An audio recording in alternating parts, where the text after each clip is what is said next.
Hello everyone, this is Dr. Shishma Sarilla, consulting homeopath at Fidelis Homeopathy. ఈ రోజు మనం fibroids లోని surgical treatment options లోని myomectomy గురించి డిస్కస్ చేసుకుంటున్నాం. సో ఇది ఎక్కువ మంది ఈ టాపిక్ గురించి అడగడం జరిగింది. అండ్ దాంతో పాటు ఎవరైతే ప్రెగ్నెంట్ కావాలి అని అనుకుంటున్నారో, లేదు అని అంటే హిస్టరెక్టమీ అంటే యూట్రస్ రిమూవల్ వద్దు అని అనుకుంటున్నారో, అలాంటి వాళ్ళకి ఒక ఆప్షన్ ఏంటి అని అంటే మయోమెక్టమీ. మయోమెక్టమీ అంటే ఏంటి, ఎలాంటి ఇన్వెస్టిగేషన్స్ చేయించుకోవాలి చేయించుకునే ముందు, ఇది ఎంతవరకు మనకు హెల్ప్ఫుల్ గా ఉంటుంది, దీని బెనిఫిట్స్ ఏంటి, దీని రిస్క్ ఫ్యాక్టర్స్ ఏంటి, ఎలాంటి ట్రీట్మెంట్ వాడితే మనకు ఫైబ్రాయిడ్స్ తగ్గుతాయి అనేది క్లియర్ గా ఈ వీడియోలో తెలుసుకుందాం. Let's get in to the topic. So what is myomectomy? Myomectomy అని అంటే ఫైబ్రాయిడ్స్ ఏదైతే మనం ఈ యూట్రైన్ క్యావిటీలో కానీ యూట్రస్ లో కానీ ఉన్న ఫైబ్రాయిడ్స్ ని మనం తీయడం జరుగుతుంది ఒక సర్జికల్ ప్రాసెస్ ద్వారా. ఈ సర్జికల్ ప్రాసెస్ 4 డిఫరెంట్ టైప్స్ లో ఉంటుంది. So depending upon the size of the fibroid, depending upon the location of the fibroid, ఎక్కడ ఉంది, ఎలా ఉంది, ఏ సైజ్ లో ఉంది, దేని మీద ప్రెజర్ సిమ్టమ్స్ కాజ్ చేస్తుంది అనే దాన్ని బట్టి మయోమెక్టమీలో డిఫరెంట్ ప్రొసీజర్స్ ని చేయొచ్చు. సో మయోమెక్టమీ అంటే ఉత్తి ఫైబ్రాయిడ్స్ ని తీసేయడం మాత్రమే. సో ఇక్కడ యూట్రస్ కి యాజ్ సచ్ ఎలాంటి ప్రాబ్లం జరగదు. So myomectomy is a surgical procedure where it is preserving the uterus while removing the fibroids. దీన్ని మయోమెక్టమీ అని అంటాం. నెక్స్ట్ వచ్చేసి కండిషన్స్ ఫర్ మయోమెక్టమీ అంటే ఏమేమి పరిస్థితుల్లో ఈ మయోమెక్టమీ చేయొచ్చు, కండిషన్స్ ఫేవరబుల్ గా ఏముంటాయి మయోమెక్టమీకి అంటే, ఫస్ట్ అండ్ ఫార్మోస్ట్ థింగ్ వచ్చేసి symptomatic uterine fibroids. Symptomatic uterine fibroids అంటే ఏంటి? ఫైబ్రాయిడ్స్ ఉన్నప్పుడు కొంతమందికి సిమ్టమ్స్ అనేది ప్రొడ్యూస్ అవ్వవు. చిన్న చిన్న ఫైబ్రాయిడ్స్ ఉన్న వాళ్ళలో కొంతమందికి సైజ్ పెరిగే కొద్దీ సిమ్టమ్స్ అనేవి డెవలప్ అవుతూ ఉంటాయి.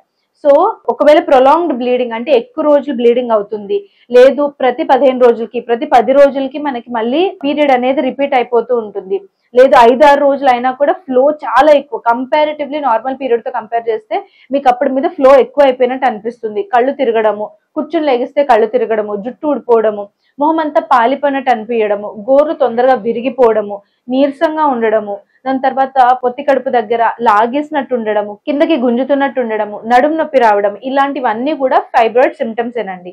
సో ఇలాంటి ఫైబ్రాయిడ్ సిమ్టమ్స్ ఉన్నప్పుడు మయోమెక్టమీ చేయొచ్చు. అది కాకుండా డిజైర్ ఫర్ ఫ్యూచర్ ప్రెగ్నెన్సీస్, గుర్తుపెట్టుకోండి ఇక్కడ మనం మయోమెక్టమీలో ఓన్లీ ఫైబ్రాయిడ్స్ ని మాత్రమే తీసేస్తున్నాము, యూట్రస్ ని అలాగే ఉంచుతున్నాం. సో ఫ్యూచర్ లో ప్రెగ్నెంట్ అవ్వాలి అని అనుకునే వాళ్ళు, లేదంటే ఒక చైల్డ్ ని కన్సీవ్ చేశారు, ఒక చైల్డ్ ఆల్రెడీ ఉంది, ఇంకొక చైల్డ్ కోసం ప్లాన్ చేస్తున్నారు, అప్పుడు ఫైబ్రాయిడ్స్ రావడం కానీ, లేదంటే అసలు మీకు పెళ్లి అవ్వలేదు ఫైబ్రాయిడ్స్ ఉన్నాయి, ఇలాంటి ప్రొసీజర్స్ చేసుకోవడం వల్ల ఫ్యూచర్ లో ప్రెగ్నెన్సీ వచ్చే ఛాన్స్ ఉంటుంది. అదే మనం హిస్టరెక్టమీ చేసాం అనుకుంటే, అంటే యూట్రస్ ని మొత్తం తీసేసాం అనుకుంటే మళ్ళీ ప్రెగ్నెంట్ అయ్యే ఛాన్స్ ఉండదు. సో ప్రెగ్నెన్సీ కావాలి అని అనుకునే వాళ్ళు ఫైబ్రాయిడ్స్ ఉంటే ఇలాంటి ఒక ఆప్షన్ ని చూస్ చేసుకోవచ్చు. అలా కాకుండా ఇన్ఫర్టిలిటీ ఇష్యూ అంటే ఫైబ్రాయిడ్స్ వల్ల ఒక్కోసారి ఇన్ఫర్టిలిటీ ఇష్యూ ఉంటుందండి. సో ఎలాంటి ఇన్ఫర్టిలిటీ ఇష్యూస్ వస్తాయి, అసలు ఫైబ్రాయిడ్స్ ఉంటే ప్రెగ్నెంట్ అవ్వచ్చా, లేదంటే ఫైబ్రాయిడ్ ఉంటే డెలివరీ అవుతుందా, ఇలాంటి క్వశ్చన్స్ కనుక మీరు ఫేస్ చేస్తూ ఉంటుంటే ఆల్రెడీ మేము దాని గురించి ఒక వీడియో చేస్తున్నామండి, ఆ లింక్ డిస్క్రిప్షన్ బాక్స్ లో ప్రొవైడ్ చేస్తాము, ఒక్కసారి చెక్ చేయండి. అది కాకుండా యూరినరీ ప్రాబ్లమ్స్ కానీ, కాన్స్టిపేషన్ కానీ, ఇది మనం యూట్రస్ కింద తీసుకుంటే ముందు పార్ట్లో యూరినరీ బ్లాడర్ ఉంటుందండి. సో ఫైబ్రాయిడ్ కనుక యూరినరీ బ్లాడర్ మీద పడితే దానివల్ల పెయిన్ డ్యూరింగ్ యూరినేషన్ అంటే యూరిన్ పాస్ చేస్తున్నప్పుడు పెయిన్ రావడము, మంట రావడము, తొందరగా యూటీఐ యూరినరీ ట్రాక్ ఇన్ఫెక్షన్స్ రావడము జరుగుతుంది. దాంతో పాటు ఇదే యూట్రస్ వెనక భాగం తీసుకుంటే వెనక భాగంలో రెక్టం ఉంటుందండి, దాని మీద కనుక ఈ ఫైబ్రాయిడ్ పడుతూ ఉంటుంటే కాన్స్టిపేషన్ కూడా వచ్చే ఛాన్స్ ఉంటుంది. అలాగే sub mucosal fibroids and intramural fibroids లో కూడా ఈ మయోమెక్టమీ బాగా పనిచేస్తుంది. సబ్ మ్యూకోజల్ ఫైబ్రాయిడ్స్ అంటే ఏంటి, ఇంట్రామ్యూరల్ ఫైబ్రాయిడ్స్ అంటే ఏంటి అనే దాని గురించి, ఫైబ్రాయిడ్ గురించి ఒక డీటెయిల్ టాపిక్ ఆల్రెడీ చేస్తున్నామండి, ఆ లింక్ డిస్క్రిప్షన్ బాక్స్ లో ఇస్తాము. ఒకవేళ మీరు కనుక ఫైబ్రాయిడ్స్ సఫర్ అవుతుంటే యూఎస్జీ స్కాన్ లో ఎలాంటి ఫైబ్రాయిడ్ ఉంది, దాని సిమ్టమ్స్ ఏముండొచ్చు అనేది మీరు ఒకసారి చెక్ చేసుకోవాలంటే ఆ వీడియో ఒకసారి చెక్ చేయండి. అలా కాకుండా లార్జ్ అండ్ న్యూమరస్ ఫైబ్రాయిడ్స్, మనం ఇంతకు ముందు యుఏఈ అనే టాపిక్ చేసామండి, అంటే యూట్రైన్ ఆర్టరీ ఎంబోలైజేషన్ అనే టాపిక్ చేసాం. అది పెద్ద ఫైబ్రాయిడ్స్ కి చేసే సర్జికల్ ప్రొసీజర్ కాదు. బట్ మయోమెక్టమీ పెద్ద ఫైబ్రాయిడ్స్ ఒకవేళ నెంబర్ ఆఫ్ అంటే ఎక్కువ ఫైబ్రాయిడ్స్ ఉన్నా కూడా ఈ మయోమెక్టమీని ప్రిఫర్ చేయొచ్చు. ఇవన్నీ conditions of myomectomy. Next coming to the contradictions of myomectomy అంటే ఏ కండిషన్స్ లో మనం ఈ మయోమెక్టమీ అనే ప్రొసీజర్ ని చేయకూడదు. దీన్ని మనం 2 భాగాల కింద విభజించవచ్చండి. ఒకటి కంపల్సరీ ఇలాంటి కండిషన్ అంటే అస్సలు చేయకూడదు, 2 రిలేటివ్ అంటే ఏంటి అని అంటే కేస్ బట్టి మనం చూస్ చేసుకోవచ్చు అనమాట. ఫస్ట్ లో అబ్సల్యూట్ అంటే ఇది ఉంటే అసలు చేయకూడదు అనేవి ఏంటి అని అంటే, ఒకటి మీరు ఆల్రెడీ ప్రెగ్నెంట్ అయి ఉన్నారు, మీకు ఫైబ్రాయిడ్ ఉందని తెలిసింది, అప్పుడు ఈ మయోమెక్టమీ చేసే ప్రాసెస్ లేదు అనండి. Next no desire for future fertility అంటే ఏంటి, మీకు ఆల్రెడీ పిల్లలు పుట్టేశారు, మీరు అనుకున్న పిల్లల్ని మీరు ఆల్రెడీ డెలివర్ చేసేసారు, మీకు ఇంకా ఫర్దర్ గా ప్రెగ్నెన్సీతో పని లేదు అని అనుకున్నప్పుడు hysterectomy best option rather than myomectomy అని చాలా మంది గైనకాలజిస్టులు అలోపతి డాక్టర్స్ చెప్తూ ఉంటారు. సో మీకు ఫ్యూచర్ లో పిల్లలు కావాలి అనే ఆప్షన్ లేదు అని వద్దు అని అనుకుంటే హిస్టరెక్టమీకి వెళ్ళిపోండి అని అంటారు. సో ఇది కూడా ఒక కాంట్రాఇండికేషన్. అది కాకుండా సస్పెక్టెడ్ ఎండోమెట్రియల్ క్యాన్సర్, ఎలాంటి క్యాన్సరస్ కండిషన్స్ లో ఉన్నప్పుడు కూడా ఈ మయోమెక్టమీ కానీ లేదంటే సర్జికల్ ప్రొసీజర్స్ లో ఎస్పెషల్లీ యూఏఈ కానీ మయోమెక్టమీ కానీ చేయడానికి ఉండదండి. నెక్స్ట్ వచ్చేసి రిలేటివ్ కాంట్రాఇండికేషన్స్. రిలేటివ్ కాంట్రాఇండికేషన్స్ అంటే ఏంటి? ఇలాంటి పరిస్థితి ఉన్నప్పుడు చేయొచ్చు చేయకపోవచ్చు, అది కేస్ మీద డిపెండ్ అయి ఉంటుంది. ఫస్ట్ అండ్ ఫార్మోస్ట్ వచ్చేసి లార్జ్ అండ్ న్యూమరస్ మయోమాస్. ఎక్కువ ఎన్ నెంబర్ ఆఫ్ ఫైబ్రాయిడ్స్ ఉన్నాయి, సివియర్ గా ఉంది కండిషన్, పెద్ద ఫైబ్రాయిడ్స్ చాలా ఎక్కువ ఉన్నాయి అని అనుకుంటే మాత్రం మనము ఇలాంటి మయోమెక్టమీ ప్రాసెస్ కాకుండా డైరెక్ట్ హిస్టరెక్టమీని ప్రిఫర్ చేస్తారు. అది కాకుండా advanced PID, that is pelvic inflammatory disease, మీకు ఎలాంటి ఇన్ఫెక్షన్ ఉన్న యూట్రస్ యాజ్ సచ్ లో ఇన్ఫెక్షన్ కానీ ఇన్ఫ్లమేషన్ కానీ ఉంటే మాత్రం ఈ మయోమెక్టమీ ప్రాసెస్ అనేది చేయకూడదండి. అది కాకుండా uterine size larger than 16 weeks of gestation, అంటే ప్రెగ్నెన్సీ అయిన తర్వాత 16 నెలలు దాటిన తర్వాత మీకు కనుక ఫైబ్రాయిడ్ ఉంది అని తెలిస్తే మాత్రం అప్పుడు కూడా ఈ మయోమెక్టమీ చేసే ప్రాసెస్ ఉండదండి. ఒకవేళ మీరు కనుక ఈ ప్రెగ్నెన్సీ కండిషన్ లో ఉంటే మాత్రం ఇది కంపల్సరీ గుర్తుపెట్టుకోండి, యూట్రైన్ సైజ్ అనేది 16 weeks కన్నా దాటిన తర్వాత మయోమెక్టమీ ప్రాసెస్ చేయరు. అలా కాకుండా కోయాగ్యులోపతి డిజార్డర్స్, అంటే మనం సర్జరీ చేసినప్పుడు బ్లడ్ అనేది క్లాట్ అవ్వాలి. క్లాటింగ్ డిజార్డర్స్ ఉంటే, అంటే సరిగ్గా క్లాట్ అవ్వకుండా ఉండే డిజార్డర్స్ ఏమైనా ఉంటే కూడా ఈ మయోమెక్టమీ ప్రాసెస్ అనేది, మయోమెక్టమీ కాదు ఎలాంటి సర్జికల్ ప్రాసెస్ అనేది కూడా సజెస్ట్ చేయరు. ఎందుకంటే బ్లడ్ క్లాటింగ్ అనేది చాలా చాలా ఇంపార్టెంట్. ఫస్ట్ దాన్ని ట్రీట్ చేసి దాని తర్వాత సర్జరీ చేయడం జరుగుతుంది. నెక్స్ట్ వచ్చేసి fibroids in lower uterine segment. For example fibroids అనేవి కింద భాగంలో, అంటే యూట్రైన్ సెక్షన్ లోని కింద భాగంలో ఉన్నాయి అని అనుకోండి. అలాంటి టైంలో మనకి డెలివరీ అవ్వడం, అంటే బేబీని డెలివరీ చేయడం కష్టం అవుతుంది అని అనుకుంటే ఒక ఆప్షన్ ఉందండి. ఒకసారి క్లియర్ గా ఎక్స్ప్లెయిన్ చేస్తాను చూడండి. ఇది యూట్రస్ అనుకోండి. ఈ యూట్రస్ కి ఏదైనా పెడంకుల్ అంటే స్టాక్ లాగా ఫామ్ అయ్యి సర్విక్స్ దగ్గర ఈ ఫైబ్రాయిడ్ అనేది మనకి అబ్స్ట్రక్ట్ చేస్తుంది అని అనుకోండి. సో ఇక్కడ బేబీ పెరుగుతుంది, బేబీ నార్మల్ డెలివరీ అవ్వడానికి అవ్వదు, అంటే ఎన్విడి నార్మల్ వెజైనల్ డెలివరీ అనేది ఇక్కడ ఆప్షన్ కాదండి. అలాంటప్పుడు సి సెక్షన్ చేస్తారు. సి సెక్షన్ చేసి బేబీతో పాటు మనం ఈ ఫైబ్రాయిడ్ అనేది రిమూవ్ చేయడం జరుగుతుంది. సో ఇలాంటి కండిషన్స్ లో దీన్ని రిలేటివ్ కాంట్రడిక్షన్ అని అంటారు. సో ఇలాంటి కండిషన్స్ లో సి సెక్షన్ చేసి బేబీని రిమూవ్ చేయడం జరుగుతుంది. నార్మల్ వెజైనల్ డెలివరీ అనేది ఇలాంటి ఫైబ్రాయిడ్ ఉన్న వాళ్ళకి అవ్వదండి. అండ్ అలాంటి వాళ్ళలో మయోమెక్టమీ సి సెక్షన్ చేస్తున్నప్పుడు చేస్తారు. నెక్స్ట్ థింగ్ వచ్చేసి మయోమెక్టమీ డ్యూరింగ్ సి సెక్షన్ అనేది అది రిలేటివ్ కేస్ బట్టి ఉంటుందండి. ఫైబ్రాయిడ్ ఎలా ఉంది, ఎక్కడ ఉంది, బేబీకి ఎంత ఎఫెక్ట్ చేస్తుంది, దాని తర్వాత సి సెక్షన్ చేసినప్పుడు ఎలా తీయాలనేది కూడా కేస్ టు కేస్ బేసిస్ మీద డీల్ అవ్వడం జరుగుతుంది. ఇవన్నీ మయోమెక్టమీ చేయాలి అని అంటే కాంట్రాఇండికేషన్స్ అండి. నెక్స్ట్, ఒకవేళ మీరు కనుక మయోమెక్టమీ చేయించాలి అని అనుకుంటే ఎలాంటి టెస్ట్లు ముందు చేయించుకోవాలి? ఫస్ట్ అండ్ ఫార్మోస్ట్ వచ్చేసి బ్లడ్ టెస్ట్. బ్లడ్ టెస్ట్ లోని కంప్లీట్ బ్లడ్ పిక్చర్ లో మీకు ఏమైనా ఇన్ఫెక్షన్ ఉన్నా, మీకు ఏమైనా ఇన్ఫ్లమేషన్స్ ఉన్నా, ఇన్ఫ్లమేషన్ అంటే బాడీలో ఎలాంటి లో గ్రేడ్ ఫీవర్లు కానీ లేదు అని ప్రాబ్లమ్స్ కానీ ఉన్నా కూడా ఈ సిబిపిలో డబ్ల్యూబీసీలో రిఫ్లెక్ట్ అవుతుందండి. బ్లడ్ కూడా పడిపోతుంది చాలా మందికి ఫైబ్రాయిడ్స్ వల్ల. దాని వల్ల ఉన్న బ్లడ్ కౌంట్ తక్కువ కూడా ఈ మనకి సిబిపిలో కంప్లీట్ బ్లడ్ పిక్చర్ లో తెలుస్తుంది. పెల్విక్ అల్ట్రాసౌండ్ అని అంటే ఎక్కడ ఉంది ఫైబ్రాయిడ్, ఎలా ఉంది, ఎన్ని ఫైబ్రాయిడ్స్ ఉన్నాయి, ఎక్కడ లొకేట్ అయింది అనేది క్లియర్ గా తెలుస్తుంది. అది దాన్ని ఇన్ డెప్త్ లో తెలుసుకోవాలంటే ఎంఆర్ఐ. అది కాకుండా ఫైబ్రాయిడ్ బేసిస్ మీద కొన్ని టెస్టులు చేయించాల్సి ఉంటుంది. టైప్ ఆఫ్ ద ఫైబ్రాయిడ్ మీద ఒకటి హిస్ట్రోసోనోగ్రఫీ, అంటే సెలైన్ ఇన్ఫ్యూషన్, అంటే యూట్రస్ లోపలికి ఒక సెలైన్ వాటర్ అనేది ఇంజెక్ట్ చేస్తారండి. దాని వల్ల మనకి యూట్రస్ సైజ్ ఎంత ఉంది, ఎలా ఉంది, ఎంత థిక్నెస్ లో ఉంది, లోపల క్యావిటీ ఎలా ఉంది, ఎస్పెషల్లీ సబ్మ్యూకోజల్ ఫైబ్రాయిడ్. సబ్మ్యూకోజల్ అంటే యూట్రైన్ క్యావిటీ, యూట్రస్ ఇలా ఉందనుకోండి, దాని లోపల పెరిగే ఫైబ్రాయిడ్ కి ఇది చాలా యూజ్ అవుతుందండి. ఇలాంటి సబ్మ్యూకోజల్ ఫైబ్రాయిడ్ ఉంటే హిస్ట్రోసోనోస్కోపీ చేయించుకోవచ్చు. అది కాకుండా హిస్ట్రోసాల్పింగోగ్రఫీ అంటే ఇక్కడ డై ఇంజెక్ట్ చేసి ఫెలోపియన్ ట్యూబ్స్ లోపల కూడా సబ్మ్యూకోజల్ ఫైబ్రాయిడ్ ఏమన్నా ఉందా, ఇక్కడైనా ఫర్టిలిటీకి ప్రాబ్లం అవుతుందా అనేది తెలుసుకోవడం కోసం హిస్ట్రోసెలనోగ్రఫీ అనేది చేపిస్తారు. నెక్స్ట్ వచ్చేసి హిస్టరోస్కోపీ అంటే ఏంటండి? ఈ హిస్ట్రోస్కోప్ అనేది ఒక ఇన్స్ట్రుమెంట్ అండి. అది సర్విక్స్ దగ్గర నుంచి లోపలికి పెట్టి దాంట్లో ఒక చిన్న కెమెరా ఇంకా లైట్ ఉంటుంది. దాని వల్ల మనకి యూట్రస్ లోపల ఎలా ఉందనేది క్లియర్ గా అర్థం అవుతుంది. సో ఇవన్నీ టెస్టులతో పాటు ప్రెగ్నెన్సీ టెస్ట్ కూడా చాలా ఇంపార్టెంట్ అండి. ఒకవేళ మీరు మయోమెక్టమీ కానీ ఫైబ్రాయిడ్స్ కానీ ఎవరైనా సజెస్ట్ చేస్తుంటే ఖచ్చితంగా ఫైబ్రాయిడ్ రిమూవల్ థెరపీ కోసం ఆలోచిస్తుంటే మాత్రం ప్రెగ్నెన్సీ టెస్ట్ కూడా చాలా చాలా ఇంపార్టెంట్. సో ఇవన్నీ కూడా మనకి ఫైబ్రాయిడ్స్ మయోమెక్టమీ చేసే ప్రాసెస్ కన్నా ముందు చేయించాల్సిన పనులు. హిస్ట్రోసోనోగ్రఫీ కానీ, హిస్ట్రోసాల్పింగోగ్రఫీ కానీ, హిస్ట్రోస్కోపీ కానీ యాజ్ సచ్ ఇలాంటి టెస్ట్లన్నీ depends upon the type and location of the fibroid అండి, అది గుర్తుపెట్టుకోండి. Next types of myomectomy. మయోమెక్టమీలో మనం ఆల్రెడీ స్టార్టింగ్ ఆఫ్ ద వీడియోలో చెప్పుకున్నాం కదండి 4 రకాలు ఉంటాయని. సో దీంట్లో 4 టైప్స్ ఉంటాయి. ఫస్ట్ వచ్చేసి అబ్డామినల్ మయోమెక్టమీ, సెకండ్ వచ్చేసి లాప్రోస్కోపిక్ మయోమెక్టమీ, థర్డ్ వచ్చేసి రోబోటిక్ మయోమెక్టమీ, ఫోర్త్ వచ్చేసి హిస్ట్రోస్కోపిక్ మయోమెక్టమీ. ఇవేంటి, ఎలాంటి ప్రాసెస్ చేస్తారు, ఎలాంటి ఫైబ్రాయిడ్స్ కి ఇలాంటివి ఆపరేషన్ సజెస్ట్ చేస్తారు, దీని రిస్క్ ఫ్యాక్టర్స్ అంటే చేయించుకోవడం వల్ల ఎలాంటి ప్రాబ్లమ్స్ ఉంటాయి, తర్వాత ఎలాంటి బెనిఫిట్స్ ఉంటాయి, దాని తర్వాత ఎలాంటి టైప్ ఆఫ్ ట్రీట్మెంట్ ఆప్షన్ మంచిది అనేది కూడా డిస్కస్ చేసుకుందాం. First one, open abdominal myomectomy. మీరు కనుక ఈ పిక్చర్ లో చూస్తున్నారు అనుకోండి, ఇక్కడ అబ్డామిన్ కి ఒక చిన్న ఇన్సిషన్ ఇస్తారండి, అంటే ఓపెనింగ్ ఇస్తారు. దాని తర్వాత ఇలా పెట్టి మనకి ఆపరేషన్ అనేది జరుగుతుంది అనమాట. సో దీంట్లో యూట్రస్ ని తీయడం లేదు, ఉత్తి ఫైబ్రాయిడ్స్ ని తీస్తారు. బట్ ఇది ఆపరేషన్ ఎప్పుడు చూస్ చేసుకుంటారు అని అంటే, ఫస్ట్ కండిషన్ వచ్చేసి మెయిన్ గా ఎక్కువ నెంబర్ ఆఫ్ ఫైబ్రాయిడ్స్ ఉన్నాయి, సెకండ్ వచ్చేసి చాలా పెద్దగా ఉన్నాయి ఫైబ్రాయిడ్స్.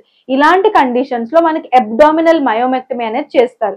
దీంట్లో ప్రాబ్లం వచ్చేసి మనకి ఇన్సిషన్ అబ్డామిన్ మీద ఇవ్వడం వల్ల స్కార్ టిష్యూ ఫార్మేషన్ అవ్వచ్చు, ఎక్కువ బ్లీడింగ్ అవ్వచ్చు. అండ్ గుర్తుపెట్టుకోండి, ఫైబ్రాయిడ్ అనేది బ్లడ్ సప్లై ద్వారానే పెరుగుతుంది. సో సడన్ గా ఫైబ్రాయిడ్ తీసేస్తే ఎక్కువ బ్లీడింగ్ అయిపోయి బ్లడ్ ట్రాన్స్ఫ్యూజన్ చేయాల్సిన అవసరం కూడా ఉంటుంది. అండ్ ఈ అబ్డామినల్ మయోమెక్టమీలో కోలుకునే టైం అనేది, ప్రోగ్నోసిస్ లో కోలుకునే టైం, హాస్పిటల్ లో ఉండే టైం అనేది ఎక్కువగా ఉంటుంది, ఎందుకంటే ఇది అబ్డామినల్ ఇన్సిషన్ ఇచ్చి చేసే సర్జరీ కాబట్టి. నెక్స్ట్ వచ్చేసి లాప్రోస్కోపిక్ మయోమెక్టమీ. లాప్రోస్కోపిక్ మయోమెక్టమీ అని అంటే ఈ పిక్చర్ లో మీకు కనిపిస్తుంది కదండి, చాలా చిన్న హోల్ చేసి చాలా చిన్న ఇన్సిషన్ లో మనకి ఇన్స్ట్రుమెంట్స్ అన్ని కూడా పెట్టి ఆ లోపల నుంచి ఫైబ్రాయిడ్ అనేది రిమూవ్ చేయడం జరుగుతుందండి లాప్రోస్కోప్ ద్వారా వ్యూ చేసుకుంటూ. బట్ ఇక్కడ ఇది పెద్ద ఫైబ్రాయిడ్స్ ఉంటే ఇది యూజ్ అవ్వదండి, ఎక్కువ ఫైబ్రాయిడ్స్ ఉన్నా యూజ్ అవ్వదు.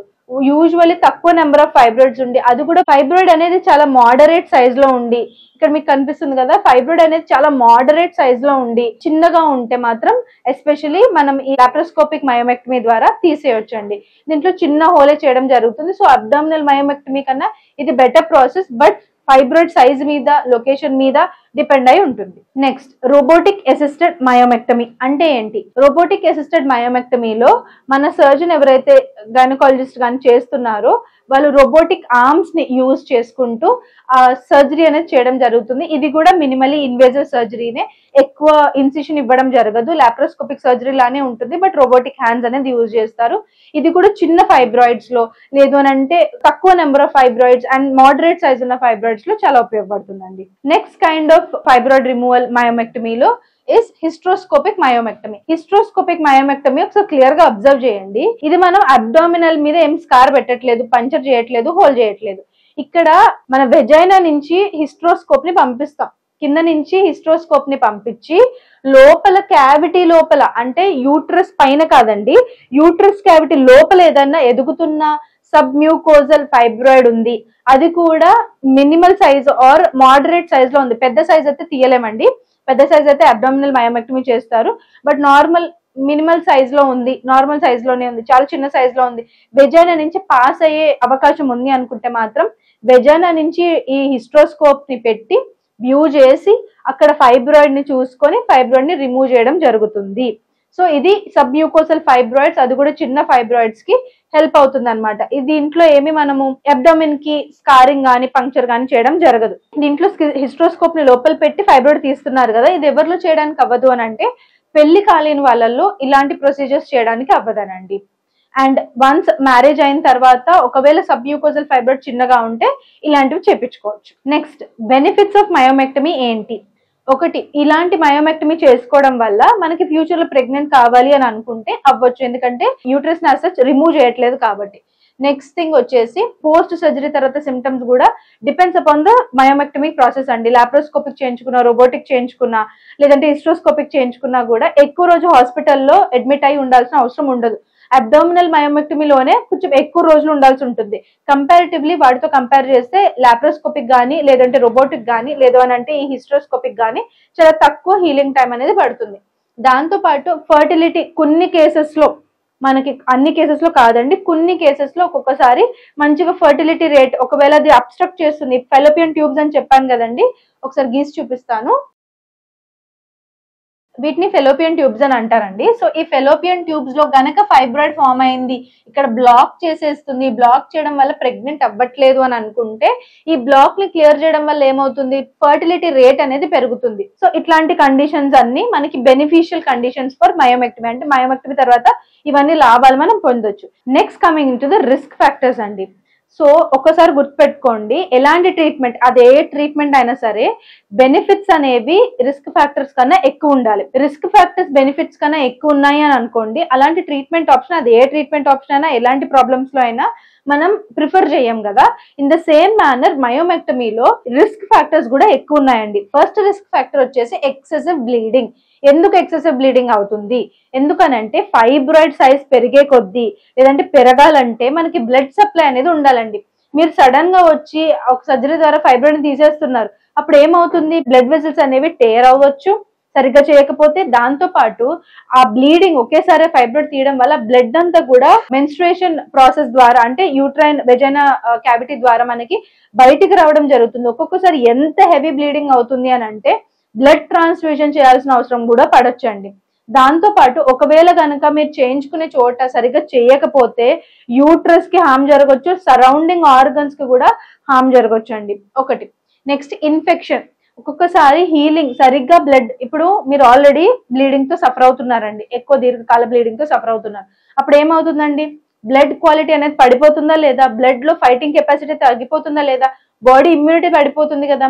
సో ఇలాంటి ఇమ్యూనిటీ పడిపోయిన స్టేజ్ లో మీరు అబ్డామినల్ సర్జరీస్ కానీ మయోమెక్టమీస్ కానీ చేయించుకున్నప్పుడు ఏమవుతుందండి, మనకి ఇన్ఫెక్షన్ ఫైట్ చేసే కెపబిలిటీ అనేది తగ్గిపోతుంది. దాంతో పాటు మనం కంపల్సరీ యాంటీబయాటిక్స్ అనేది వేసుకోవాలి.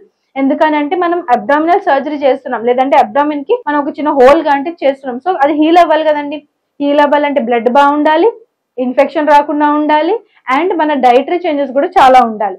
సో దీంట్లో ఆల్రెడీ మనకి బ్లడ్ సరిగ్గా లేదు, న్యూట్రిషన్ సరిగ్గా లేదు, దాంతో పాటు యాంటీబయాటిక్స్ వేసుకోవడం వల్ల ఏమవుతుంది అని అంటే స్టమక్ లో ఎసిడిటీ ప్రాబ్లమ్స్ డెవలప్ అవ్వడం, ఒక్కొక్కసారి కొంతమందికి అసలు ఇన్ఫెక్షన్ సోకి హీల్ అవ్వకుండా ఉండడం, అబ్డామినల్ స్కార్స్ ఫామ్ అయిపోవడం, ఇలాంటి ప్రాసెస్ కూడా జరుగుతుంది. బ్లడ్ క్లాట్స్, ఇది చాలా చాలా ఇంపార్టెంట్ అండ్ ఫేటల్ కూడా అవ్వచ్చు. సర్జరీ సరిగ్గా పర్ఫామ్ చేయకపోయినా, సర్జరీలో బై మిస్టేక్ చిన్న చిన్న తప్పులు జరిగినా అది ఒక్కొక్కసారి ఏమవుతుందంటే ఈ బ్లడ్ వెజల్స్ లోని బ్లడ్ క్లాట్స్ పడిపోతాయండి. ఫైబ్రాయిడ్ రిమూవల్ అప్పుడు బ్లడ్ క్లాట్స్ పడిపోయినప్పుడు అది ఎంబోలస్ కింద ఫామ్ అవుతుంది. ఆ ఎంబోలస్ అంటే ఒక బ్లడ్ క్లాట్ బాడీలోని బ్లడ్ వెజల్స్ లో తిరుగుతుందండి. ఒకవేళ blood vessel size for example చెప్తున్నాను, ఒక 10 సెంటీమీటర్లు ఉందనుకోండి, ఈ బ్లడ్ క్లాట్ అనేది 2 సెంటీమీటర్లు ఉంది. సో ఆ 10 సెంటీమీటర్ల దాంట్లో ప్రాబ్లం ఉండదండి. కానీ ఆర్గన్స్ కి సప్లై చేసినప్పుడు 10 సెంటీమీటర్లు ఉండదు, చాలా చిన్నగా అయిపోయి క్యాపిలరీ ఫామ్ లో సప్లై అవుతుంది అనమాట. అంటే ఆ పెద్ద 10 సెంటీమీటర్ బ్లడ్ వెజల్ అనేది డివైడ్ అయ్యి 1 సెంటీమీటర్ గాను 0.1 గాను డిస్ట్రిబ్యూట్ అవుతుంది. సో ఈ ఎంబోలస్ అనేది తిరిగి ఎక్కడైతే 2 సెంటీమీటర్ బ్లడ్ వెజల్ ఉందో అక్కడ అతుక్కుపోతుందండి. అక్కడ అతుక్కుపోయినప్పుడు ఆ బ్లడ్ వెజల్ ఎక్కడైతే సప్లై చేస్తుందో ఆ ఏరియా అంతటికి బ్లడ్ అందదండి. అందకపోవడం వల్ల ఏమవుతుంది, ఆర్గన్ అనేది చనిపోవడం జరుగుతుంది అనమాట. లేదంటే ఆ పార్ట్ అనేది చనిపోవడం జరిగి ఇన్ఫెక్షన్ సోకి ఓవరాల్ సెప్సిస్ వచ్చే ఛాన్స్ ఉంటుంది. సో ఇది ఒకవేళ ఈ బ్లడ్ క్లాట్ హార్ట్ లో అతుక్కున్నా, బ్రెయిన్ లో అతుక్కున్నా హార్ట్ అటాక్ గానీ బ్రెయిన్ స్ట్రోక్ గానీ వచ్చే ఛాన్స్ ఉంటుంది. సో ఇది మేజర్ కాంప్లికేషన్, గుర్తు పెట్టుకోవాలండి మీరు. అలా కాకుండా damage to near by organs, సరిగ్గా కనుక సర్జరీ జరగకపోతే నియర్ బై ఆర్గన్స్ ఉన్న వాటికి డ్యామేజ్ అయ్యే ఛాన్స్ ఉంటుంది. ఎడ్హెషన్స్ అంటే ఏంటి అని అంటే, ఫర్ ఎగ్జాంపుల్ మనం సర్జరీ చేస్తున్నప్పుడు సరిగ్గా చేయకపోయినా, లేదు అని అంటే బాడీలో ఇమ్యూనిటీ సరిగ్గా లేకపోయినా, వేసిన మందులు పనిచేయకపోయినా ఒక్కొక్కసారి బాడీ ఓవర్ గా రియాక్ట్ అయ్యి ఎక్కడైతే మనకు సర్జరీ జరిగామో ఆ పార్ట్ ని వెనకాల పార్ట్ తో గానీ ముందు పార్ట్ తో గానీ గమ్ములాగా ప్లాస్టర్ వేసినట్టు అతికిచ్చేస్తుందండి. అలా అతికిచ్చినప్పుడు ఏమవుతుంది అని అంటే మనకి తిన్నప్పుడు పెరిస్టాల్సిస్ మూవ్మెంట్స్ ఎలా ఉంటాయో అలా యూట్రస్ కూడా కొన్ని మూవ్మెంట్స్ ఉంటాయి. అలాంటి మూవ్మెంట్స్ ని రిస్ట్రిక్ట్ చేస్తుంది. ఎడ్హెషన్స్ ఫామ్ అయితే కనుక ఫర్టిలిటీ రేట్ అంటే కన్సీవ్ అయ్యే ఛాన్స్ పడిపోవచ్చు. ఇంకా చాలా rectum related problems, intestine related problems, urinary bladder related problems కూడా రావచ్చు. దాంతో పాటు ఎనెస్థీషియా మంచిగా ఇవ్వకపోతే, అంటే కరెక్ట్ డోసేజ్ ఆఫ్ ఎనెస్థీషియా ఇవ్వకపోతే కూడా ఎనెస్థీషియా కాంప్లికేషన్స్ చాలా ఉంటాయండి. ఈ అలాంటి కాంప్లికేషన్స్ అన్ని కూడా మనం ఈ మయోమెక్టమీలో చూడొచ్చు. నెక్స్ట్ రిస్క్ వచ్చేసి uterine rupture and pregnancies, future pregnancies. Uterine rupture ఏంటండి, అదే మనం ప్రెగ్నెంట్ అవ్వాలి అనుకున్నాం కాబట్టే కదా ఈ మయోమెక్టమీ చేయించుకున్నాము. బట్ గుర్తుపెట్టుకోండి, ప్రెగ్నెంట్ అవ్వాలని మయోమెక్టమీ చేయించుకున్నారు. But the problem with this is ఏంటి అని అంటే, మనం వన్స్ ఇక్కడ ఒకసారి గీసి చూపిస్తే మీకు క్లియర్ గా అర్థమవుతుంది. ఇది యూట్రస్ అండి. ఇక్కడ పంచర్ చేసి ఇక్కడ నుంచి ఒక ఫైబ్రాయిడ్ తీసారండి, ఓకేనా. సో ఇక్కడ హీల్ అయిపోయింది. గుర్తుపెట్టుకోండి, మీ బ్లడ్ క్వాలిటీ బాగాలేకపోయినా లేదంటే హీల్ సరిగా అవ్వకపోయినా థిన్ లేయర్ ఆఫ్ టిష్యూ అనేది ఫామ్ అవ్వచ్చు, సరిగ్గా ఫామ్ అవ్వకపోవచ్చు. అప్పుడు ఏమవుతుంది, యూట్రస్ బేబీతో పాటు పెరుగుతుంది కదండి, ఎక్స్పాండ్ అవుతుంది కదా. ఎక్స్పాండ్ అయినప్పుడు ఎక్కడైతే ఆ సర్జరీ చేశారో అది ఒక వీక్ పాయింట్ కింద తయారయ్యి అక్కడి నుంచి యూట్రస్ చిరిగిపోయే ఛాన్స్ ఉంటుంది. సో చిరిగిపోయి రప్చర్ అయిపోయి ఇన్ఫెక్షన్ అయిపోయి అది severe prognosis, very bad prognosis కి వెళ్ళే ఛాన్స్ ఉంటుంది. సో మయోమెక్టమీలో మీరు యూట్రస్ కి కూడా మీరు హార్మ్ చేస్తున్నారు, ఎందుకంటే తీస్తున్నారు కదా ఇన్సిషన్స్ పెట్టి. అది మనం ప్రెగ్నెన్సీ అయినప్పుడు యూట్రస్ ఎక్స్పాండ్ అయినప్పుడు మాత్రం చిరిగిపోయే ఛాన్స్ ఉంటుంది. దాంతో పాటు అబ్డామినల్ సర్జరీ, అబ్డామినల్ మయోమెక్టమీ చేయించిన వాళ్ళలో ఒకవేళ సరిగ్గా హీల్ అవ్వకపోతే మాత్రం కొన్ని సార్లలో అది కీలోయిడ్ అంటే హైపర్ట్రోఫిక్ స్కార్ కింద ఒక రకమైన మచ్చలాగా పెద్ద స్కార్ లాగా ఫామ్ అయ్యే ఛాన్స్ కూడా ఉంటుంది. అది డిపెండ్స్ అపాన్ ఇండివిజువల్, అందరికీ వస్తుందని కాదండి, ఇండివిజువల్ గా వచ్చే ఛాన్స్ ఉంటుంది. బట్ వన్స్ మయోమెక్టమీ తర్వాత ప్రెగ్నెన్సీ అనేది కొంచెం ఆలోచించాల్సిన పని. Next thing, recurrence of fibroids. ఇది చాలా ఇంపార్టెంట్ అండి. మీరు ఫైబ్రాయిడ్ ని తీయించేసుకున్నారు, మళ్ళీ ఫైబ్రాయిడ్స్ ఇంక రావా, అసలు మీకు ఇంక ఫైబ్రాయిడ్ అనేది అక్కరవ్వదా అంటే అది ఇండివిజువల్ మీద డిపెండ్ అయి ఉంటుంది. ఒకవేళ కనుక మీకు ఫైబ్రాయిడ్ ఉండే టెండెన్సీ జెనెటిక్ గా ఉన్నా, మీ హెరిడిటరీ కాజెస్ ఉన్నా, అంటే మీ మదర్ కి కానీ మీ గ్రాండ్ మదర్ కి కానీ ఉన్నా, లేదంటే మీకు స్ట్రెస్ లో ఉన్నా, మీరు హార్మోనల్ డిస్రప్షన్ లో ఉన్నా, అంటే హార్మోన్ ఇంబ్యాలెన్స్ లో ఉన్నా, మీకు మంచి లైఫ్ స్టైల్ లేకపోయినా మళ్ళీ తిరిగి వచ్చే ఛాన్స్ ఉంటుందండి. మళ్ళీ తిరిగి వచ్చినప్పుడు మళ్ళీ మయోమెక్టమీ అలా ఎన్నిసార్లు చేయించుకుంటారు, చేయించుకున్న ప్రతిసారి యూట్రస్ వీక్ అయిపోతుందండి. నెక్స్ట్ ఫర్దర్ ప్రెగ్నెన్సీస్ కూడా ఇది హెల్ప్ అవ్వదు. అండ్ ఫైబ్రాయిడ్ అనేది వన్స్ రిమూవ్ చేసిన తర్వాత వచ్చిన బ్లీడింగ్ వల్ల మీరు మళ్ళీ బ్లడ్ ట్రాన్స్ఫ్యూజన్ చేయించుకోవాలి, హెవీ బ్లీడింగ్ అయితే. అండ్ దాంతో పాటు మీ మంచి బ్లడ్ క్వాలిటీ లేకపోవడం వల్ల ఫ్యూచర్ ప్రెగ్నెన్సీస్ కి హార్మోనల్ ఇంబ్యాలెన్స్ తో పాటు వచ్చిన ఫైబ్రాయిడ్ అయితే మాత్రం ఫ్యూచర్ ప్రెగ్నెన్సీస్ కి ప్రాబ్లం అవుతుందండి. ఎందుకంటే హార్మోనల్ ఇంబ్యాలెన్స్ ఉంటే బేబీ మంచిగా డెవలప్ అవ్వరు. అండ్ దాంతో పాటు ఫైబ్రాయిడ్ హార్మోనల్ ఇంబ్యాలెన్స్ వల్ల ఎండోమెట్రియోసిస్, ఎడినోమయోసిస్ ఇలాంటివి వచ్చే ఛాన్స్ కూడా ఉంటుంది. సో ఫైబ్రాయిడ్ ఒక్కటే తీసేస్తే సరిపోదు, హార్మోనల్ బ్యాలెన్స్ ని తగ్గించుకుంటూ మనం ఈ ఎండోమెట్రియోసిస్ ని, ఎడినోమయోసిస్ ని కూడా తగ్గించుకోవాల్సి ఉంటుంది. సో ఇలాంటి కాంప్లికేషన్స్ ఉన్నప్పుడు కూడా మయోమెక్టమీ అనేది బెస్ట్ ఆప్షన్ కాదండి. Next hysterectomy. ఒకవేళ కనుక ఎక్కువ ఫైబ్రాయిడ్స్ ఫామ్ అయ్యాయి, పెద్దగా అయిపోయాయి, లేదు అని అంటే సైజ్ చాలా పెద్దగా ఉంది అని అన్నప్పుడు ఇంకా వేరే ఆప్షన్ అనేది లేకుండా హిస్టెక్టమీ చేయాల్సి ఉంటుందండి. ఇది కూడా one of the risk factor. Just in case మీరు ప్రెగ్నెన్సీ అప్పుడు మీకు యూట్రైన్ టేర్ అయిపోయినా, లేదు అని అంటే యూట్రస్ హార్మ్ అయిపోయి వీక్ అయిపోతుంది, ప్రొలాప్స్ అయిపోతున్నా, అంటే కిందకి లాగేసి లిగమెంట్స్ అన్ని వీక్ అవుతున్నా కూడా యూట్రస్ తీసేయాల్సి ఉంటుందండి, మల్టిపుల్ మయోమెక్టమీస్ అట్లాంటివి ఏమైనా చేయించుకుంటే. సో ఇవన్నీ రిస్క్ ఫ్యాక్టర్స్ తో కూడుకుని ఉందండి మయోమెక్టమీ. నెక్స్ట్ వచ్చేసి క్రానిక్ పెల్విక్ పెయిన్. ఇవి కూడా కాంప్లికేషన్స్ ఆఫ్ మయోమెక్టమీ. కొంతమందిలో క్రానిక్ పెల్విక్ పెయిన్, ఇన్ఫర్టిలిటీ కూడా ఉండొచ్చు. ఒక్కొక్కసారి తెలియకుండా మనం సరిగా ఆపరేషన్ చేయలేనప్పుడు ఓవరీస్ గానీ ఏమైనా హార్మ్ అయినా, లేకపోతే ఎడహెషన్స్ ఫామ్ అయినా ఇన్ఫర్టిలిటీ వచ్చే ఛాన్స్ ఉంటుంది. చెప్పాను కదండి, ప్రెగ్నెన్సీలో కాంప్లికేషన్స్ ఉండొచ్చు, స్కార్ టిష్యూస్ ఫామ్ అయిపోవచ్చు. నెక్స్ట్ వచ్చేసి placenta accreta and postpartum haemorrhage. Placenta accreta అంటే ఒక్కొక్కసారి ప్లాసెంటా ఏదైతే కార్డ్ ఉంటుంది కదండి, అది అటాచ్ అవుతుంది బేబీకి, అది మదర్ కూడా అటాచ్మెంట్ ఉంటుంది కదా, అది డీప్ గా యూట్రస్ వాల్ లోపలికి అటాచ్ అయిపోయింది అనుకోండి, అది డెలివరీ తర్వాత కూడా డిటాచ్ అవ్వదండి. సో డిటాచ్ అవ్వకపోవడం వల్ల చాలా సివియర్ కాంప్లికేషన్స్ వస్తాయి. ఇది కూడా మయోమెక్టమీలో వన్ ఆఫ్ ద కాంప్లికేషన్, అంటే మయోమెక్టమీ తర్వాత వచ్చిన ప్రెగ్నెన్సీలో. నెక్స్ట్ వచ్చేసి పోస్ట్ పార్టమ్ హెమరేజ్. ఇది కూడా ప్రెగ్నెన్సీ అంటే డెలివరీ తర్వాత వచ్చే కాంప్లికేషన్ అండి. సో ఇలాంటివన్నీ కూడా మయోమెక్టమీ చేసిన తర్వాత ప్రెగ్నెంట్ అయితే వచ్చే కాంప్లికేషన్స్. నెక్స్ట్ మనం హోమియోపతి గురించి మాట్లాడుకుందాం. మనం ఇక్కడ మయోమెక్టమీ గురించి డిస్కస్ చేసుకున్నాము, ఫైబ్రాయిడ్ ట్రీట్మెంట్స్ లో ఇది ఎలా ఉపయోగపడుతుందో చెప్పాము, బట్ దాని రిస్క్ ఫ్యాక్టర్స్ కూడా డిస్కస్ చేసుకున్నాం కదండి. గుర్తుపెట్టుకోండి, ఒకవేళ కనుక ఫైబ్రాయిడ్ మోడరేట్ సైజ్ లో ఉంది, ఎక్కువ ఫైబ్రాయిడ్స్ ఉన్నా కూడా మోడరేట్ సైజ్ లో ఉన్నాయి, మీకు బ్లీడింగ్ ఎక్కువగా ఉంది, మీకు సేఫ్ గా ఎఫెక్టివ్ గా ఎలాంటి కాంప్లికేషన్స్ అంటే మీకు తర్వాత ఫ్యూచర్ లో ప్రెగ్నెంట్ అవ్వాలన్నా కూడా యూట్రస్ ని స్ట్రాంగ్ చేసేలాగా అండ్ ఆల్సో యూట్రస్ స్ట్రాంగ్ ఉండి మీరు కూడా హెల్దీగా ఉండేలాగా ఉండే ఏకైక మెడిసిన్ ఏంటి అని అంటే మనకు హోమియోపతి అండి. హోమియోపతిలో మెడిసిన్ ఇచ్చినప్పుడు అంత హోలిస్టిక్ గా మీ కేసు తీసుకోవడం జరుగుతుంది. అంటే ఫిజికల్ జనరల్స్ అంటే మీ ఫిజికల్ బాడీలో ఎలాంటి సిమ్టమ్స్ ఉన్నాయి, మెంటల్ గా మీరు ఎలాంటి స్ట్రెస్ కండిషన్స్ లో ఉన్నారు, మీ హార్మోన్ లెవెల్స్ ఎలా ఉన్నాయి, మీకు జెనెటిక్ హిస్టరీ ఏంటి, మీ హెరిడిటరీ హిస్టరీ ఏంటి, దాని తర్వాత ఎన్వైరన్మెంటల్ చేంజెస్ వల్ల ఏమైనా బాడీలో చేంజెస్ జరుగుతున్నాయా, ఎలాంటి స్ట్రెస్ కారణంగా మీకు ఇలాంటి ఫైబ్రాయిడ్స్ వచ్చే ఛాన్స్ ఉంది, లేదంటే ఫైబ్రాయిడ్స్ వచ్చింది, ఇదంతా ఇవాల్యుయేట్ చేయడం జరుగుతుందండి. ఇన్ డెప్త్ గా కేర్ తీసుకోవడం జరుగుతుంది హోమియోపతిలో. First thing.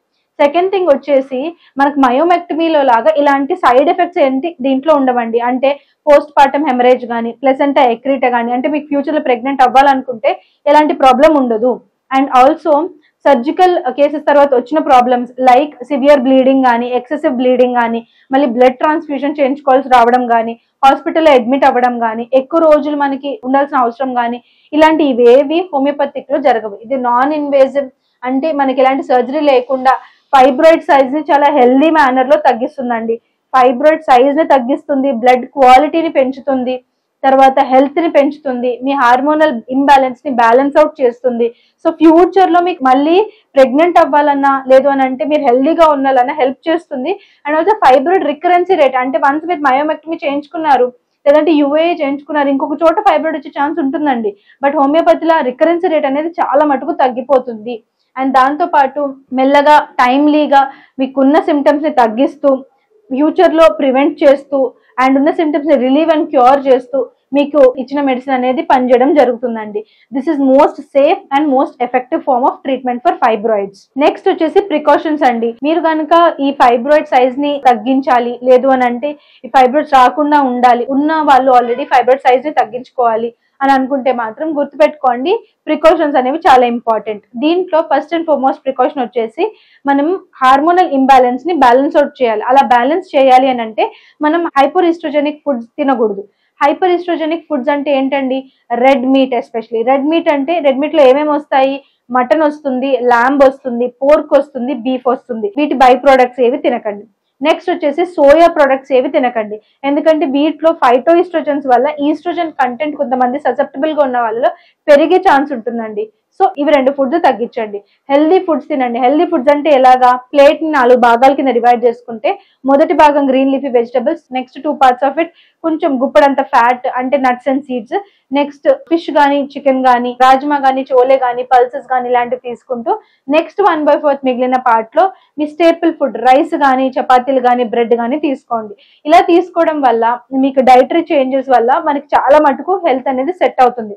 దాంతో పాటు స్లీప్ అనేది చాలా ఇంపార్టెంట్ అండి. అమ్మాయిలకి ఎస్పెషల్లీ రీప్రొడక్టివ్ ఏజ్ ఉన్న వాళ్ళకి 9 గంటల నిద్ర చాలా అవసరం. అది కూడా 10 గంటల లోపు నుంచి పడుకుంటే మంచి ఎఫెక్ట్ అనేది బాడీ తొందరగా హీల్ అయ్యే ఛాన్స్ ఉంటుందండి. వర్కౌట్స్ కూడా చాలా ఇంపార్టెంట్ అండి. వర్కౌట్ ఒకవేళ కనుక మీకు ఫైబ్రాయిడ్ మరి కిందకి ప్లేస్ అయి ఉంది అని అనుకుంటే మాత్రం హెవీ వెయిట్ లిఫ్టింగ్స్, దాని తర్వాత కార్డియో ఎక్సర్సైజెస్ ని అవాయిడ్ చేసి యోగా, ప్రాణాయామము, బ్రీతింగ్ ఎక్సర్సైజ్ మీద కాన్సన్ట్రేట్ చేయండి. స్ట్రెస్ ని తగ్గించుకోవడానికి ట్రై చేయండి. ఇలాంటివన్నీ చేయడం వల్ల ఫైబ్రాయిడ్ ఉన్న సైజ్ తగ్గే ఛాన్స్ ఉంటుంది. మెడిసిన్స్ బెటర్ గా పనిచేస్తాయి, హెల్త్ కూడా తొందరగా కోలుకుంటుంది. నెక్స్ట్ నెగ్లెక్ట్ అండి. మీరు కనుక ఫైబ్రాయిడ్స్ సఫర్ అవుతుంటే నెగ్లెక్ట్ చేస్తే ఏమవుతుంది? నెగ్లెక్ట్ చేస్తే ఫైబ్రాయిడ్ సైజ్ పెరిగిపోయి యూట్రస్ తీసేయాల్సి వస్తుంది. నెక్స్ట్ థింగ్, ఒకవేళ ఒకటే ఫైబ్రాయిడ్ కాకుండా మల్టిపుల్ ఫైబ్రాయిడ్స్ ఫామ్ అయ్యి యూట్రస్ తీసేయాల్సి వస్తుంది. ఎక్కువ ఫైబ్రాయిడ్ సైజ్ పెరిగే కొద్దీ మనకి ప్రెగ్నెన్సీ ఛాన్సెస్ పడిపోతూ ఉంటాయి. ఫైబ్రాయిడ్ బ్లడ్ సప్లై ని తీసేసుకుంటుంది కాబట్టి, అండ్ ప్రొలాంగ్డ్ బ్లీడింగ్ ఉంటుంది కాబట్టి, అంటే ఎక్కువ కాలం బ్లీడింగ్ ఉండడం, ఎక్కువ బ్లీడింగ్ అవ్వడం అనేది ఉంటుంది కాబట్టి బ్లడ్ క్వాలిటీ పడిపోతుందండి. హార్మోనల్ ఇంబ్యాలెన్స్ వల్ల ఫైబ్రాయిడ్ ఫామ్ అయితే అది ఇంకొక దానికి కూడా దారి తీయొచ్చు. అంటే endometriosis, adenomyosis, polycystic ovaries, ovarian cyst ఇలాంటి కాంప్లికేషన్స్ కూడా అవ్వచ్చండి. సో ఇలాంటివన్నీ అవ్వడం వల్ల ఓవరాల్ గా హెల్త్ అనేది డిప్లీట్ అయిపోతుంది, ప్రోగ్నోసిస్ అనేది బ్యాడ్ అయిపోతుందండి. సో మీరు కనుక ఫైబ్రాయిడ్స్ సఫర్ అవుతూ ఉంటే doctor consultation as soon as possible తీసుకోండి. మీరు కనుక ఫైబ్రాయిడ్స్ కానీ, ఎండోమెట్రియోసిస్ కానీ, ఎడినోమయోసిస్ కానీ, లేదు అని అంటే బల్కీ యూట్రస్ అంటే థిక్ ఎండోమెట్రియల్ టిష్యూ ఉన్నదాన్ని కానీ, ఇలాంటి కండిషన్స్ లో dysmenorrhoea, female reproductive organ diseases ఏవైనా సరే వాటితో మీరు సఫర్ అవుతూ ఉంటే ఫిడికోస్ హోమియోపతిలో మంచి సక్సెస్ రేట్ ఉందండి. ఇక్కడ మనకి కన్సల్టేషన్ లో 2 రకాలైన ఆప్షన్స్ ఉన్నాయండి. ఒకటి వచ్చేసి ఆన్లైన్ కన్సల్టేషన్, నెక్స్ట్ వచ్చేసి ఇన్ పర్సన్ కన్సల్టేషన్. మీరు కనుక మా దగ్గర బ్రాంచ్ ఆఫ్ ఫిడికస్ దగ్గర ఉంటే ఇన్ పర్సన్ వచ్చి మమ్మల్ని కాంటాక్ట్ అవ్వచ్చండి. అలా కాకుండా దూరంగా ఉంటే ఆన్లైన్ లో మనకి ఆడియో కన్సల్టేషన్ ద్వారా కానీ, వీడియో కన్సల్టేషన్ ద్వారా కానీ మీరు మమ్మల్ని కాంటాక్ట్ అవ్వచ్చు. వన్స్ కాంటాక్ట్ అయిన తర్వాత ఇన్వెస్టిగేషన్స్ మీ దగ్గర ఉన్నవి ఏమైనా ఉంటే షేర్ చేయండి. అవసరం ఏమైనా అనుకున్న ఇన్వెస్టిగేషన్స్ కూడా మేము మీకు చెప్తాము.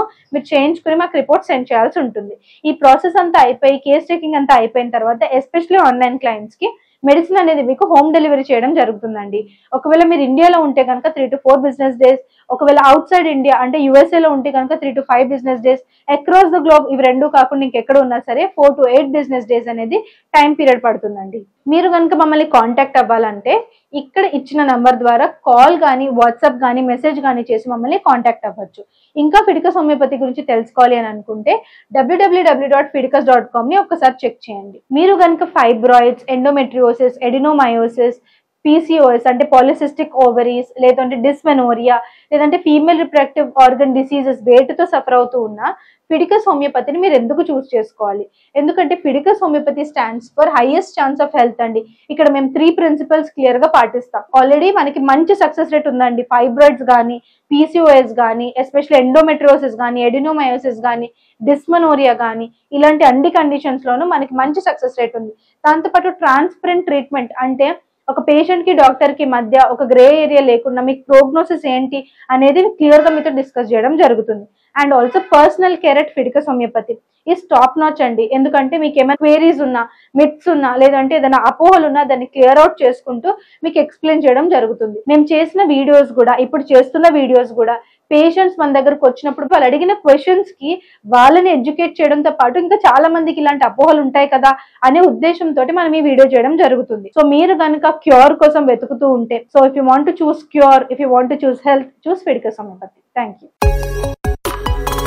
Fidicus Homeopathy.